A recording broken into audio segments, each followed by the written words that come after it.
हाय दोस्तों, चलो मिलकर हिंदी को सुपर फन बनाते हैं। नमस्ते बच्चों। तो बताओ, रेडी हो ना हिंदी की मस्ती के लिए? स्वागत है आपका हमारे YouTube चैनल सिंपल मैम की क्लास में। यहाँ हम हिंदी को इजी पीजी और धमाल मचाने वाले अंदाज में सीखेंगे। हमारी सुपर कूल सिंपल मैम के साथ आप सीखेंगे हिंदी के इंटरेस्टिंग पहलू, नए नए वर्ड्स और उनकी मजेदार स्टोरी। तो चलो हो जाओ पार्ट ऑफ इस मस्ती भरे हमारा आज का विषय है कक्षा तीसरी की हिंदी की पाठ्य पुस्तक रिमझिम का 10वां अध्याय, जिसका नाम है मीरा बहन और बाघ। मतलब एक बाघ एक गांव में घुस जाता है और मीरा बहन उसे किस तरह से आजाद करवाती है और गांव वासियों की रक्षा भी करती है। तो आइए इस अध्याय को ध्यान से पढ़ते हैं। मीरा बहन का जन्म इंग्लैंड में हुआ था। गांधी जी के विचारों का उन पर इतना असर हुआ कि वे अपना घर और अपने माता पिता को छोड़कर भारत आ गई और गांधी जी के साथ काम करने लगी। मतलब मीरा बहन का जन्म तो इंग्लैंड में हुआ था, लेकिन जब गांधी जी के विचारों को उन्होंने सुना तो वह उनसे प्रभावित हो गई और उनके साथ काम करने के लिए भारत में आ गई। आजादी के 5 साल बाद उन्होंने उत्तर प्रदेश के एक पहाड़ी गांव गेवली में गोपाल आश्रम की स्थापना की। आश्रम में मीरा बहन का बहुत सारा समय पालतू पशुओं की देखभाल में बीतता था। मतलब उन्हें पालतू पशु अच्छे लगते थे, लेकिन गेवली गांव के आसपास के जंगलों में बाघ जैसे खतरनाक जानवर भी रहते थे। तो मतलब जो गेवली गांव था वहां पर बाघ भी आ जाते थे, क्योंकि जंगल की तरफ था वो। पहाड़ी गांव में अक्सर बाघ का डर बना रहता है। मतलब जब पहाड़ों की तरफ होते गांव, वहां पर बाघ का डर बना ही रहता है। जंगल कटने के कारण शिकार की तलाश में बाघ कभी कभी गांव तक पहुंच जाता है। अब जंगलों में रहते हैं बाघ, शेर। गेवली गांव में एक बार यही हुआ। एक बाघ ने गांव में घुसकर एक गाय को मार डाला।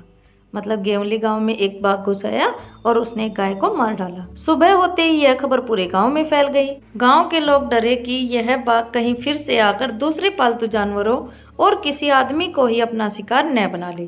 मतलब पूरे गांव में भय फैल गया। गांव के लोग गोपाल आश्रम गए और उन लोगों ने मीरा बहन को अपनी चिंता बताई। गांव के लोगों ने अंत में तय किया कि बाघ को कैद कर लिया जाए। मतलब गांव वालों ने यह सोचा कि चलो बाघ को कैद कर लेते हैं। उसे कैद करने के लिए उन्होंने एक पिंजड़ा बनाया। पिंजड़े के अंदर एक बकरी बांधी। योजना यह थी कि बकरी का मिमियाना सुनकर बाघ पिंजड़े की तरफ आएगा। मतलब जैसे हम चूहेदानी में चोटी लगा देते हैं तो चूहा फंस जाता है, इसी तरह से उन्होंने, बाघ क्या खाता है, मांस, तो उसके अनुसार उन्होंने बकरी को बांध दिया। पिंजड़े का दरवाजा इस प्रकार खुला हुआ बनाया गया था कि बाघ के अंदर घुसते ही वह दरवाजा झटके से बंद हो जाए, जैसे आपने चूहेदानी में देखा है। शाम होने तक पिंजड़े को ऐसी जगह रख दिया गया जहां बाघ अक्सर दिखाई देता है। यह जगह मीरा बहन के गोपाल आश्रम से ज्यादा दूर नहीं थी। तो देखो बेटा, चित्र में दिखाया गया गांधी जी और मीरा बहन। रात बीती। सुबह की रोशनी होते ही लोग पिंजड़ा देखने निकल पड़े। उन्होंने दूर से देखा कि पिंजड़े का दरवाजा बंद है। वे यह सोचकर बहुत खुश हुए कि बाघ जरूर पिंजड़े में फंस गया होगा। तो इस तरह से वो देखने के लिए आते हैं। लेकिन जब पिंजड़े के पास पहुंचे तो क्या देखते हैं, पिंजड़े में बाघ नहीं था। मतलब दरवाजा भी उसका बंद है। अगर बंद कैसे हुआ, अगर वो बाघ आया ही नहीं तो? लोग चकित थे। बाघ के अंदर गए बिना पिंजड़ा बंद कैसे हो गया? लोग मीरा बहन के पास पहुंचे। लोगों ने सोचा कि गोपाल आश्रम पास में ही था, इसलिए शायद मीरा बहन को मालूम हो कि रात में क्या हुआ।